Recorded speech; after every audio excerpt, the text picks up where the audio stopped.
All right, imagine this for a social experiment. The premise is as simple as it is absolutely terrifying. You take one guy, put him in the wilderness with 5 of his ex-girlfriends for a whole month, and dangle a $250,000 prize in front of them. This isn't just about who can build a fire, you know? It's a high-stakes game of trust, betrayal, and strategy, all cooked up by the one and only Mr. Beast. And Grant, the man at the very center of all this, he says it best. This is his actual quote. From the second those blindfolds come off, you can just feel the tension skyrocket. This is pure, unadulterated social warfare. And this is why they're all there. $250,000. That number isn't just a prize. It's like a poison that infects every single conversation, fuels every argument, and twists every decision they make. It's the ultimate reason to form an alliance, and the ultimate reason to break one. So let's meet our guy, Grant. His challenge? Survive in the wild with 5 women he used to date. And the main conflict? Well, it sparks almost immediately. It all comes back to Grant's biggest mistake, cheating on his most serious ex, Ashley, in a very, very public way. You know, the social dynamics lock in almost instantly. While Grant is trying to focus on survival stuff like building a fire, the exes, they form this united front. They completely ostracize him. And as he puts it, he's basically living in the mess that I've made. And Ashley, she's leading the charge, making it crystal clear this is not going to be an easy 30 days for him. But just when you think you've got this figured out as a simple survival challenge, nope. Mr. Beast throws in a game-changing twist. This isn't just about who can last the longest. It's a strategic battle, and it's built on 2 incredibly powerful, competing secrets that neither side knows the other has. And this right here shows you just how wild the power dynamic is. Grant has this visible, repeating power, elimination. So every 5 days, he can just remove a thread. But the girls, they're holding the ultimate trump card, a one-time, game-ending ability to steal every single penny. It's like Grant has a slow, steady power, but the girls are secretly holding a nuclear option. So what happens when the girls find out about their secret power? Well, their entire goal changes. It's not about surviving to split the money anymore. Oh no. It becomes a tool for a very specific and very personal revenge plot. And Ashley's own words just lay the whole strategy bare. This isn't about the group winning. It's about getting one person, Ashley herself, to the very end so she can deliver that final, devastating blow to Grant. The game has officially become a mission. So the girls cook up this multi-step plan they actually call Project Manipulation. And honestly, it's a masterclass in psychological warfare.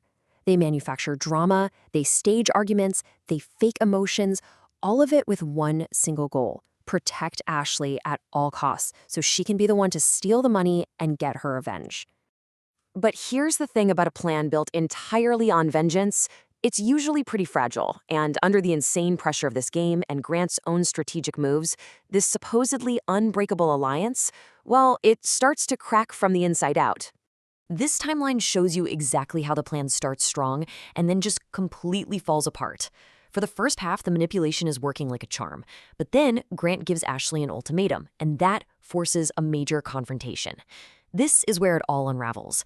Abby suddenly realizes that Ashley's personal vendetta might cost everyone the money, and that leads to her critical decision to defect on day 23. And the key here is Abby's change in perspective. She has this moment where she realizes she isn't a partner in this alliance. She's just a pawn. She's a tool being used to get Ashley to the finish line. And that feeling of being used, that's the spark that flips the entire game on its head. So this leads to a secret conversation where Abby goes to Grant and exposes the entire revenge plot. She makes him this shocking promise: get me to the end and I won't steal the money from you. She completely changes the entire game, offering Grant a path to victory he never even knew was possible. And that sets the stage for a seriously dramatic endgame. Grant now has this impossible choice. Does he stick to his ultimatum with Ashley, or does he put all his trust in Abby's promise? All the secrets, all the alliances, all the manipulation. It's all about to collide in one final, shocking decision. So the central question is now crystal clear. Is Grant's new secret alliance going to hold up? Or was that original revenge plot just too powerful to stop? Everything now comes down to who you believe.